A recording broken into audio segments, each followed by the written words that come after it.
કે ભગવાનનો ખૂબ મહિમા સમજો, મંદિરનો ખૂબ મહિમા સમજો. રોજ એક ફેરી તો મંદિર દર્શન કરવા જાવું જ. શહેરમાં રહેતા હો, ગામડામાં રહેતા હો, ગમે ત્યાં રહેતા હો, દિવસમાં એક ફેરી તો મંદિર દર્શન કરવા જાવું. મંદિરે જવું ત્યારે ખાલી હાથે ન જવું.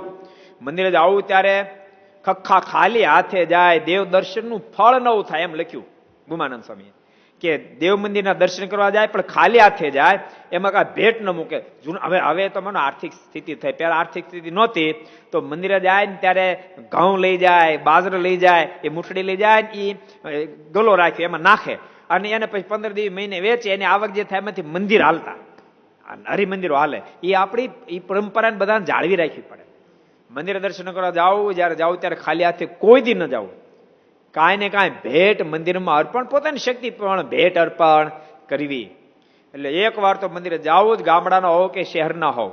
એમાં છે ને અમુક જગ્યાએ બુદ્ધિને તાળા મારી દેવા, અમુક જગ્યાએ મંદિર બુદ્ધિને તાળા મારી દેવા, કે મંદિર જાય તો જ વધારે ભગવાન રાજ થાય. ઘેરે માળા કરી, ઘર ઘર છે ને મંદિર મંદિર છે, એમાં જરાય બુદ્ધિને હાંકવી નહીં.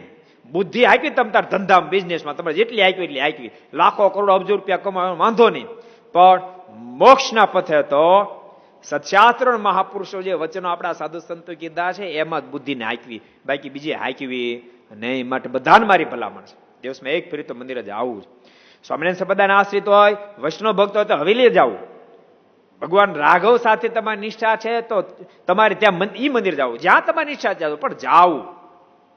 મંદિરે તમે જઈને ભગવાનને પ્રાર્થના કરજો કે મહારાજ દયા કરજો, આ લોકમાં તમારે જેટલું સુખ આપવું એટલું આપજો, પણ આપણી પાસે પ્રાર્થના એ કરું છું, હે કૃપાનાથ અમારા પરિવારમાં સદૈવ માટે સત્સંગ આપજો, સારા સંસ્કાર આપજો, આપમાં હેત થાય, આપની આજ્ઞાનું પાલન થાય, કૃપા દ્રષ્ટિ કરજો. ભગવાન પાસે માગવું, મંદિર રોજ જવું. આમ માગ્યું ને એ નિષ્કામ ભક્તિ છે, એવી નિષ્કામ ભક્તિ કરવી.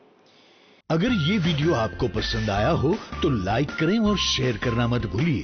सब्सक्राइब करें सरदार कथा चैनल को और बेल आइकॉन पर क्लिक करना मत भूलिए लेटेस्ट वीडियो सबसे पहले पाने के लिए.